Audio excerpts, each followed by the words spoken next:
श्रीराम जय राम जय जय राम। उपाधिरहित मी म्हणजेच भगवंत। ब्रह्माचे निरूपण सांगता येण्यासारखे नसते। साखर खाल्ल्याशिवाय तिची गोडी कळत नाही। काही मर्यादेपर्यंत शब्दांनी सांगता येते, खोट्यावरून खऱ्याची परीक्षा करता येते। तसे माया ज्याला कळली त्याने ब्रह्म जाणले म्हणून समजावे। पण मी या मायारूपच जर झालो तर ती कशी ओळखावी बरे? सत्यावर छाया पडली तीच माया झाली। वस्तू आहे तशी न दिसता विपरीत दिसणे म्हणजे माया। तेव्हा मायेच्या तावडीत सापडल्यावर सत्य आणि परमात्म स्वरूप असणारे ब्रह्म जाणणे कसे शक्य होणार? जी जगते मरते ती माया, म्हणजे माया ही नासणारी आहे, भंगणारी आहे। शाश्वत आनंदापासून जी मला दूर करते ती माया, भगवंतापासून जी दूर सारते ती माया।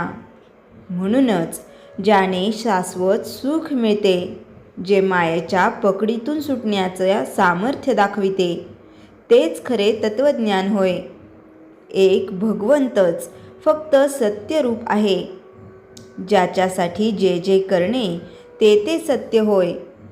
मी देवाचा आहे हे कळणे याचे नाव आत्मनिवेदन होय। आत्मनिवेदन म्हणजे देवाला ओळखणेच होय, म्हणजेच मायेला दूर सारणे। वास्तविक उपाधिरहित जो मी तोच भगवंत आहे। उपाधिरहित राहणे म्हणजे भगवत रूप होणे। किनाऱ्यावरून पाण्याकडे जात असताना अशी एक जागा येते की तिथे वाळू संपते आणि पाणी सुरू होते, म्हणजे त्या रेषेच्या अलीकडे वाळू आणि पलीकडे पाणी असते। ही मधली स्थिती म्हणजे तुरीय अवस्था होय। इथे मी ब्रह्म आहे अशी जाणीव राहते। निर्गुण परमात्मा आणि ही सगळी सृष्टी यांना जोडणारी साखळी असेल तर तो ओंकार होय। म्हणून परमार्थामध्ये कोणत्याही साधनाने जडाचा निराश करता करता शेवटी ओंकारापर्यंत येऊन थांबावे लागेल, म्हणजे प्रत्येकाला नामाशीच यावे लागेल। 10 माणसे उभी केली, त्यातली 9 ही नव्हेत म्हणून बाजूला सारली, 10वा राहिला तोच खरा। त्याप्रमाणे हे नाही ते नाही झाल्यावर जे शेवटी उरेल ते ब्रह्मच होय। भगवंत गीतेमध्ये अर्जुनाला म्हणतात, तू ज्ञानी असशील तर समाधानात राहा, पण तू तसा नसशील तर मग उगीच ज्ञानाच्या गोष्टी सांगू नकोस आणि कोणाचे तरी म्हणजे अर्थात ज्ञानी माणसाचे ऐक आणि त्याप्रमाणे वाग। याचा साधा अर्थ असा की आपण संतांना शरण गेले पाहिजे। सर्व सृष्टीच्या दृष्टीने आपण आणि आपला प्रयत्न अगदी कह पदार्थ आहे, म्हणजे खऱ्या अर्थाने निमित्त मात्र आहोत। म्हणून आपल्या आयुष्यात आपल्या वाट्याला येणारी चांगली अगर वाईट कर्मे ही ईश्वराचे मनोगत आहे असे समजावे। श्रीराम जय राम जय जय राम। चैतन्यवाणी वेदांत हा आचरणात आणल्याशिवाय त्याचा उपयोग नाही। श्रीराम जय राम जय जय राम। श्रीराम समर्थ। दासबोध समास 6 दशक 13। या दशकात समर्थ सांगतात, मनुष्याने संसार करताना विवेकाने वागले पाहिजे आणि मोह माया यामध्ये अडकू नये। 1. संसाराचे स्वरूप। समर्थ सांगतात, संसार हा आवश्यक आहे, पण त्यात अति आसक्ती ठेवणे योग्य नाही।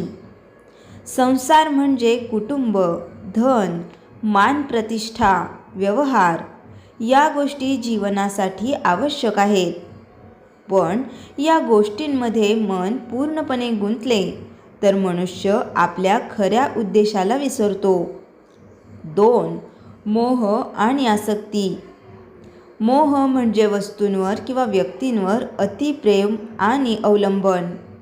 उदाहरणार्थ, धनावर अतिप्रेम, प्रतिष्ठेची अतिइच्छा, दुसऱ्यांच्या मतांवर अवलंबन. या गोष्टींमुळे मनुष्य अस्वस्थ होतो. समर्थ सांगतात, जिथे अति आसक्ती असते तिथे दुःख निश्चित असते. 3. विवेकाचा उपयोग. संसारात राहूनही विवेकाने वागणे शक्य आहे. विवेक म्हणजे काय आवश्यक आहे ते समजणे, काय अनावश्यक आहे ते ओळखणे, योग्य मर्यादा ठेवणे. ज्याच्या जीवनात विवेक आहे तो संसार करताना संतुलन राखतो. 4. एक उदाहरण. एक व्यापारी होता. त्याने आयुष्यभर धन कमावले. त्याला वाटत होते जितके अधिक धन मिळेल तितके अधिक सुख मिळेल. पण त्याने कुटुंबासाठी, आरोग्यासाठी आणि शांततेसाठी वेळ दिला नाही. काही वर्षांनी त्याच्याकडे धन होते पण आरोग्य नव्हते, शांतता नव्हती. त्यावेळी त्याला समजले, धन आवश्यक आहे पण जीवनाचा संपूर्ण उद्देश नाही. 5. संतुलित जीवन. समर्थ सांगतात, संसार आणि अध्यात्म यांचा समतोल आवश्यक आहे. कर्तव्य करा, कुटुंबाची जबाबदारी सांभाळा, पण परमेश्वराचे स्मरण विसरू नका. असे जीवन संतुलित आणि शांत बनते. 6. अंतर्मुख विचार. मनुष्याने वेळोवेळी स्वतःकडे पाहिले पाहिजे. स्वतःला प्रश्न विचारले पाहिजेत. मी कोणत्या गोष्टींमध्ये अति गुंतलो आहे? मला खरे समाधान कशात मिळते? माझ्या जीवनाचा उद्देश काय आहे? हा विचार मनाला योग्य दिशा देतो. 7. संतांचा आदर्श. समर्थ रामदास स्वामी यांनी स्वतः समाजकार्य केले, राजकारणात मार्गदर्शन केले आणि तरीही अध्यात्माचा मार्ग सोडला नाही. त्यांच्या जीवनातून आपल्याला समजते संसार आणि अध्यात्म यांचा सुंदर समतोल साधता येतो. 8. अंतिम सार. समाज 6 दशक 13 आपल्याला सांगते, संसार आवश्यक आहे पण त्यात अति आसक्ती ठेवू नका. विवेकाने वागा आणि परमेश्वराचे स्मरण कायम ठेवा. असे जीवन जगणारा मनुष्य संसारात राहूनही शांत आणि समाधानी राहतो. श्लोक. अनित्य असुख लोक इमं प्राप्य भजस्व माम. अर्थ, हे जग अनित्य आणि अस्थिर आहे, म्हणून परमेश्वराचे स्मरण करा आणि सत्य मार्गावर राहा. श्रीराम समर्थ. दासबोध. समाज 6 दशक 14. या दशकात समर्थ एक महत्त्वाचा विषय सांगतात. मनुष्याने मनावर नियंत्रण ठेवले पाहिजे, कारण मनच बंधनाचे आणि मुक्तीचे कारण आहे. 1. मनाचे स्वरूप. समर्थ सांगतात, मन अत्यंत चंचल आहे.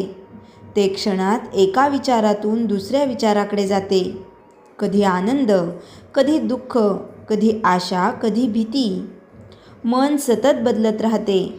जर मनावर नियंत्रण नसेल तर मनुष्य अस्थिर बनतो. 2. मनाचे बंधन. मनुष्य अनेकदा आपल्या मनाच्या इच्छांमध्ये अडकतो. उदाहरणार्थ, अधिक धनाची इच्छा, अधिक प्रतिष्ठेची इच्छा, इंद्रिय सुखांची इच्छा. या इच्छांमुळे मनुष्य अस्वस्थ होतो. समर्थ सांगतात, मनाच्या मागे धावणारा मनुष्य कधीही शांत होत नाही. 3. मनाचे नियंत्रण. मनावर नियंत्रण मिळवण्यासाठी काही गोष्टी आवश्यक आहेत. विवेक, संयम, साधना, आत्मचिंतन. या गोष्टींमुळे मन हळूहळू स्थिर होते. मन स्थिर झाले की विचार स्पष्ट होतात. 4. एक उदाहरण. एक रथ चालवणारा सारथी आणि 5 घोडे होते. घोडे खूप वेगाने धावत होते. जर सारथीने लगाम सोडला तर घोडे वेगवेगळ्या दिशेने धावतील आणि रथ उलटेल. पण जर सारथीने लगाम योग्यरित्या धरला तर रथ योग्य मार्गावर जाईल. या उदाहरणात घोडे म्हणजे इंद्रिये, रथ म्हणजे शरीर आणि सारथी म्हणजे मन. जर मनाने नियंत्रण ठेवले तर जीवन योग्य मार्गावर जाते. 5. साधनेचे महत्त्व. मन शांत करण्यासाठी साधना अत्यंत आवश्यक आहे. समर्थ सांगतात, नामस्मरण, ध्यान, सत्संग, शास्त्रविचार या गोष्टींमुळे मन शुद्ध आणि स्थिर होते. 6. मन आणि विचार. मन जसे विचार करते तसे जीवन घडते. जर मनात सकारात्मक विचार असतील तर जीवन आनंदी होते. नकारात्मक विचार असतील तर जीवन अस्थिर होते. म्हणून समर्थ सांगतात, विचार शुद्ध ठेवा. 8. संतांचा आदर्श. समर्थ रामदास स्वामी यांनी स्वतः अत्यंत संयमी आणि स्थिर मनाने जगले. त्यांनी लोकांना शिकवले, मनावर नियंत्रण ठेवा, विवेकाने वागा आणि परमेश्वराचे स्मरण करा. असे जीवन शांत आणि शक्तिशाली बनते. 8. अंतिम सार. समाज 6 दशक 14 आपल्याला सांगते, मन चंचल आहे हे ओळखा. मनाच्या इच्छांवर नियंत्रण ठेवा. साधनेचा आधार घ्या. विचार शुद्ध ठेवा. असे जीवन जगणारा मनुष्य हळूहळू अंतःशांतीचा अनुभव घेतो. श्लोक. मन एव मनुष्याना कानन बंध मोक्षयो. अर्थ, मनुष्याच्या बंधनाचे आणि मुक्तीचे कारण मनच आहे.